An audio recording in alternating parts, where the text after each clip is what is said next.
I'm Redbeard in the studio with Pink Floyd's David Gilmour and Nick Mason, plus band co-founder Roger Waters for the highly anticipated Wish You Were Here Deluxe Expanded Edition. In the unparalleled Why Pink Floyd catalog overhaul, spanning 45 years of progressive rock spread out over 14 legendary original studio albums, it's hard to shine on more brightly than any other release, but the diamond that sparkles in anticipation of many is the upcoming 2-disc Experience and 5-disc Immersion box set of Pink Floyd's 1975 ninth album, Wish You Were Here.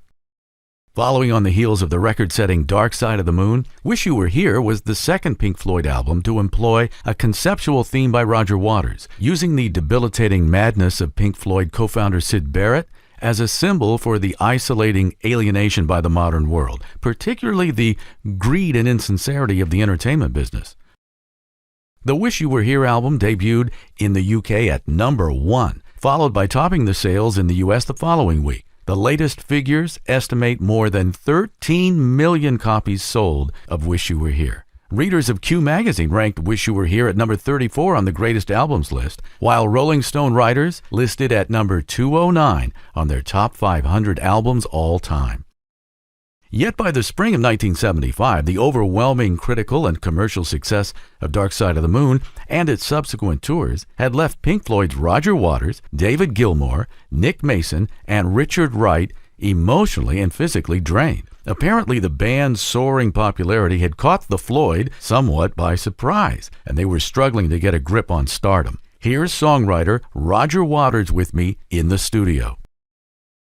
They're hanging around as a struggling band. You know, they're 19, 20-year-olds or younger. They are often kids. You start the band, you start trying to write songs, you this and that and the other. You maybe get to the end of that dream for us was Dark Side of the Moon.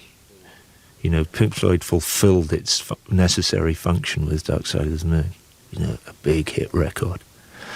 Beyond that, I'm still surprised that I can make a living doing this. Both David Gilmour and Nick Mason of Pink Floyd agree that the early days of recording Wish You Were Here were very difficult. It was a very difficult period for us, I have to say. All your childhood dreams had been sort of realised. We'd had the biggest selling record in the world, and we had made money, and all the things that you got into it for, the girls and the money and the fame and all that stuff, it was all... Sorry, Nick, he's looking terribly embarrassed. Everything had come our way, and you had to reassess what you were in it for thereafter, and it was a pretty confusing and sort of empty time for a while. There's perhaps a feeling that once you've had the big hit album, the next one should roll off a little easier. And in fact, like so many things, each rung of the ladder is equidistant. And it's just as difficult to make the next album as it was the one before. Harder. It was just, the pressure of following something like Dark Side of the Moon. You try it one day. Yeah, you just try it. You try following Dark Side of the Moon one day. We still are.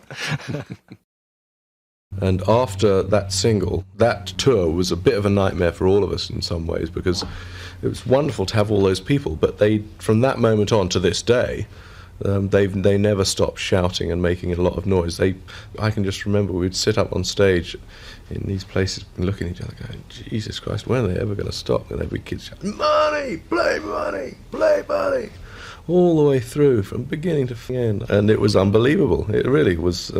It was a shock. It was a big shock, and that's changed our music. Some of the little things that we used to do that were incredibly quiet and subtle, little things that the audience would be sitting there listening.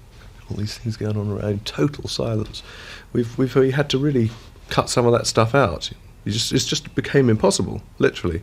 You know, there's no point in doing things that people can't hear, and if that racket's going on. I'm sure that's changed the shape of our music to a certain extent. It's a shame in a way, but, it swings and roundabouts. You gain a lot, you lose a little bit, Pink Floyd guitarist, singer David Gilmour explains the history of the bonus live tracks of Wish You Were Here. The versions of Raving and Drooling and You Gotta Be Crazy, which appear on the Wish You Were Here one, I guess, which are both from the same concert because those 3 tracks are the things we were working on in 1974 after Dark Side of the Moon and before Wish You Were Here. And one of them went on to Wish You Were Here, and the other 2 onto Animals album later. And so there are live early versions with different lyrics of things on 2 of these. Another strange and unforgettable occurrence happened during the final mixing of the song Shine On Your Crazy Diamond, when an obese and balding Syd Barrett walked into the recording studio unannounced. The irony, of course, is that much Wish You Were Here, and in particular the song Shine On You Crazy Diamond, was about the rise and fall of Syd Barrett, Pink Floyd's co-founder and original guitarist, vocalist, and main songwriter. None of the members of Pink Floyd ever saw Syd Barrett again until his death in 2006. But that hasn't stopped Syd Barrett fanatics from keeping the flame lit. Here's Roger Waters. If our hobby is to be interested in Pink Floyd and whether Syd did this or did that or what colour shoes he wore on March the 18th, 1967 or whatever, well, who am I to say that that's obsessive? I mean, some people collect stamps, you know. I mean, it's better than watching Ninja Turtles on TV, you know. Being a Syd Barrett fan seems to me to be a perfectly legitimate and reasonable way of spending your spare time, making a study of... He was a very interesting man. He wrote some fantastic songs. There's a body of work which is there, and unfortunately it is complete. You know, there won't be any more. He was a visionary. He was an extraordinary musician. He started Pink Floyd. Well, I mean, Syd and I started the band together, but if he hadn't been there, nothing would have happened. I'd be working for an architect now. I might be my own boss by now. I probably would. But I would not be doing the work that I'm doing, I don't think. He was, you know, he was the key that unlocked the door to rock and roll for me. Performed live in concert at London's Wembley Arena in November 1974, Pink Floyd performing the then unreleased Shine On You Crazy Diamond, a full 10 months before it would appear on Wish You Were Here. It's now included on the bonus disc of the 2-disc Experience and 5-disc Immersion box set. Next, Roger Waters lights a cigar with his schoolboy exam papers, while David Gilmour and Nick Mason welcome us to the music business machine. Follow In the Studio on Facebook and hear more exclusive Pink Floyd interviews at inthestudio.net. I'm Redbeard, in the studio for the expanded deluxe reissue of Pink Floyd's Wish You Were Here. Welcome back in the studio with Redbeard. This is David Gilmour of Pink Floyd. I'm Nick Mason of Pink Floyd with Redbeard. 4, Wish You Were Here. Thank you, gentlemen. On 1973's worldwide hit album The Dark Side of the Moon, Roger Waters had made a deliberate shift in his lyrical content, from the cosmically obtuse to the highly personal. Some of Waters' sharp elbows were evident in his amusing, not quite politically correct barbs aimed at the music business tycoons that were emerging by the mid-70s. Pink Floyd's David Gilmour explains. One would meet an awful lot of record company people who would have that sort of have a cigar mentality, and I don't know quite what made Roger start writing that one, but it was a very, very common thing in which we used to amuse ourselves with endlessly to prevent ourselves from being driven mad with rage about it.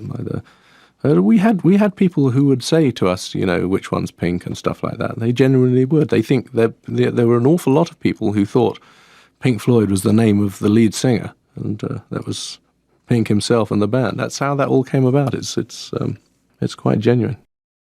Sung by Roy Harper, who was recording next door to Abbey Road Studios, another jaded viewpoint of the record business by Pink Floyd's Roger Waters with Have a Cigar. Following in the direction of Dark Side of the Moon, the Wish You Were Here album was the second one in a row where Waters' lyrics maintained a conceptual theme. Ironically for Waters, writing was one thing that Roger was not encouraged to do when he was a student in school.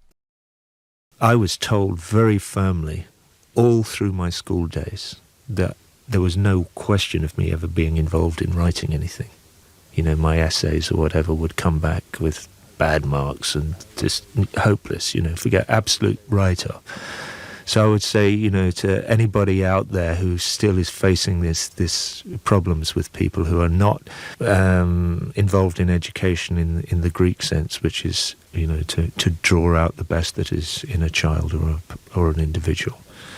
Take heart, you know, because I suddenly discovered that all I had to do was be honest and say what I felt, and I discovered I had a knack of being honest and saying what I feel and strumming the guitar or playing the piano a little bit at the same time, and I made a living out. That's not what's important, though. What's important is I think, for yourself to do it. If you want to be creative in any way, it doesn't matter. You don't have to be Michelangelo, or John Lennon. You can just be you and do it at home. Do it for fun. Don't give up your day job. A technical problem took place during the recording of Shine On You Crazy Diamond, according to David Gilmour and Nick Mason. I remember doing the backing track. We had one problem making the actual backing track for Shine On, where we had a new desk, new console in the studio, and no one was 100% certain how it worked. And the whole echo returns of everything that we were doing was recorded onto the drum tracks, which meant that when we went to the drum tracks on their own, when we finally took everything else out and said, can we have the echo off this or the echo off that? And they said, well, we can't seem to get rid of it. And we took everything else out of the mix and listened to the drums on their own. We found that there was this massive echo from other instruments all over the drums. So we did actually have to go and start all over again and re-record it. So there was a bit of cursing and swearing about that, as it had taken a day or two to get that track done. And we were very happy with the actual performance. I think also there was a point at which, with the invention of the 16-track and 2-inch tape, there was a belief for quite a while that there would be something intrinsically wrong in editing tape that big. So consequently, whenever we played these pieces, they had to be played through from beginning to end. And particularly for Roger and myself, as the rhythm section, which would be laid down first. This was a fairly tough business because the whole thing had to be sort of right. And had to be memorised because you were probably not listening to any other instruments, all vocals, so you Absolutely. had no... So it was a pretty weird thing. I mean, I don't think I could remember that much stuff now. If you read some of the initial reviews of Wish You Were Here in 1975, you may be surprised and perplexed to find that more than one writer gave Pink Floyd a critical pasting in spite of the album's obvious popularity with #1 sales. Roger Waters reminds us that certain negative reviews may have had more to do with temper tantrums over lack of access than the actual music on the album Wish You Were Here. We didn't do press, you see. We never spoke to anybody. I've got a very old friend called Gary Stromberg. In fact, he is the man who introduced me to my wife, for which I will be eternally grateful. He introduced us because he was employed on one of the tours, the Wish You Were Here tour, 1975, to do our publicity. His brief was no. And that was it. We said, Gary, we want you to come on the whole tour and deal with the press and the media in every way possible. And the answer is no. Can we have tickets? No. Can we do an interview? No. Can we take photos? No. No. All you have to do is keep saying no, and that's your job. From Pink Floyd's Wish You Were Here album, that's Welcome to the Machine. Still to come, comments from the late Pink Floyd keyboard player Richard Wright, as well as band co-founder Roger Waters, show just how early on that cracks were appearing in the wall. Follow In the Studio on Facebook and hear plenty of additional Pink Floyd interviews at inthestudio.net. I'm Redbeard with David Gilmour, Nick Mason, and Roger Waters in the studio for the expanded deluxe editions of Pink Floyd's Wish You Were Here. Welcome back in the studio. This is David Gilmour of Pink Floyd. I'm Nick Mason of Pink Floyd. Welcome back in the studio. This is Roger Waters with Redbeard. 4. Wish You Were Here. Prior to his death in September 2009, original Pink Floyd keyboard player Richard Wright went on the record with me in the studio to explain his statement that 1975's Wish You Were Here album was his favorite. It's hard to say. It just happens to be the album that, for me, just from the moment it starts till it finishes, it flows. The songs flow into each other, and it's just a wonderful feeling in it, a band feeling, which hadn't happened on Momentary Lapse of Reason. I wasn't on Final Cut. I was on the wall, but again, it wasn't a band. And we wanted, both Dave and Nick, I can speak for them, I think, and myself, really liked the feeling we had on Dark Side of the Moon and Wish You Were Here. After that, Animals, we lost that band feeling. And then I asked Roger Waters to describe the exact same period that Rick Wright, David Gilmour, and Nick Mason all agree resulted in one of their best Pink Floyd albums ever. Dark Side of the Moon was really that was a band. But I think bands get together and they want to be successful and they want to be this and they want to be that. And I think with Dark Side of the Moon we achieved everything that we could. Wish You Were Here was a very good title for that album and has been reasonably well documented in other interviews and things. I've often said what that album should really have been called was Wish We Were Here, because we weren't really. And already the rot had set in, and the only thing that was holding Pink Floyd together at that time was fear and avarice. You know, there's the fear that if you split up, your world will fall apart. You know, when you have a golden goose like Pink Floyd, it's very hard to let go of it. The unprecedented Why Pink Floyd catalog initiative has finally made available first-time 5.1 channel surround sound remixes of the Wish You Were Here album, as well as mid-70s attempts at multi-channel surround called Quadraphonic. They're all on the 5-disc immersion edition of Wish You Were Here. David Gilmour sorts out the history. There was a quadraphonic mix done at the time, I believe. We were always too busy to get involved in the quad mixes that we did of Dark Side of the Moon and Wish You Were Here at the time. You know, they came out on some strange quadraphonic vinyl format that at least 3 people in the world had players that could play, I guess. So it never seemed that sort of vital that we should get that involved in it. And the care and the work, you know, the care and the work that goes into the mix of an album is so enormous and so concentrated that having to then go and do it again for a quad thing that was going to sell 3 was not something we all got that involved in. But these things are still there, they still exist, and they're really good, and they're worth listening to. Dark Side of the Moon, of course, has been remixed to, and Wish You Were Here, in fact, have been to the modern sort of 5/1 type quad mix as well. And those ones have had a lot of care lavished on them. So if I were going to listen to one, I'd tend more towards the 5/1s than the actual quad ones. But hey, it's all there for anyone. I'm not sure about how objective one can be.